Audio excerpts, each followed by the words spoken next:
Hi hello welcome to my channel spice and smiles. అందరూ ఎలా ఉన్నారు? ఈరోజు మనం మెంతికూర పప్పు చేయడం చూద్దామండి. ముందుగా నేను దీనికోసం ఒక 2 కట్టలు మెంతికూర తీసుకున్నాను. అలానే ఒక ఆనియన్, మీడియం సైజ్ ఆనియన్, ఒక టొమాటో, అలానే 3 పచ్చిమిర్చి తీసుకున్నాను. మెంతికూరని క్లీన్ చేసుకొని ఆకులన్నీ ఒలిచేసేసి క్లీన్ చేసుకొని సన్నగా చాప్ చేసుకొని పెట్టుకున్నాను. అలానే పప్పు ఒక 1 గ్లాస్ పప్పు అండి, ఒక హాఫ్ గ్లాస్ ఎర్రకంది పప్పు, ఒక హాఫ్ గ్లాసు పచ్చకంది పప్పు ఒక అరగంట ముందు నానబెట్టుకున్నాను.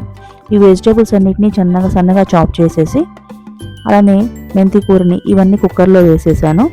కుక్కర్లో వేసి ఒక 1 గ్లాస్ వాటర్ పోసేసి అలానే ఒక నిమ్మకాయ సైజ్ అంత చింతపండు, అలానే 1 స్పూన్ కారము, ఒక హాఫ్ స్పూన్ పసుపు, కొద్దిగా వాటరు, 1 గ్లాస్ పప్పుకి 2 గ్లాసెస్ పప్పు వాటర్ పడుతుందండి.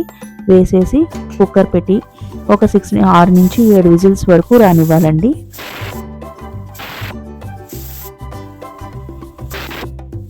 ఈ విధంగా చేస్తే బాగా పప్పు మెదిగిపోతుంది, పప్పు కూడా మంచి టేస్ట్ వస్తుందండి.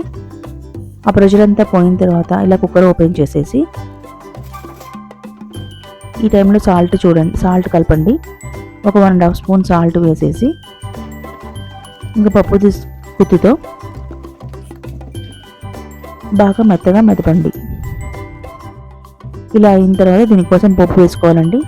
ఒక గిన్నెలో ఆయిల్ వేసేసి అది ఆయిల్ బాగా హీట్ ఎక్కిన తర్వాత ఒక 4-5 వెల్లుల్లి రెబ్బల్ని చిన్నగా దంచి దానిలో ఆయిల్లో వేయండి. అది వేగిన తర్వాత పోపు దినుసులు వేయండి. అల్లము, మినపప్పు, పచ్చెనపప్పు, ఆవాలు, జీలకర్ర, అలానే ఒక హాఫ్ స్పూను ఇంగువ, అంటే కొద్దిగా కరివేపాకు, ఇవన్నీ బాగా వేగిన తర్వాత మనం ఇలా స్మాష్ చేసుకున్న పప్పుని కూడా వేసేసి మిక్స్ చేసి మూత పెట్టేసి ఉంచండి. అది బాగా ఉడికిన తర్వాత కొద్దిగా కొత్తిమీర కలిపేసేసి ఇంకా స్టవ్ ఆపేసేయండి. ఈ వీడియో నచ్చితే తప్పకుండా లైక్ చేయండి, షేర్ చేయండి. ఈసారి ఈ విధంగా మెంతికూర పప్పు చేసి ఎలా ఉందో అది తప్పకుండా షేర్ చేయండి. ఉంటాను, బాయ్.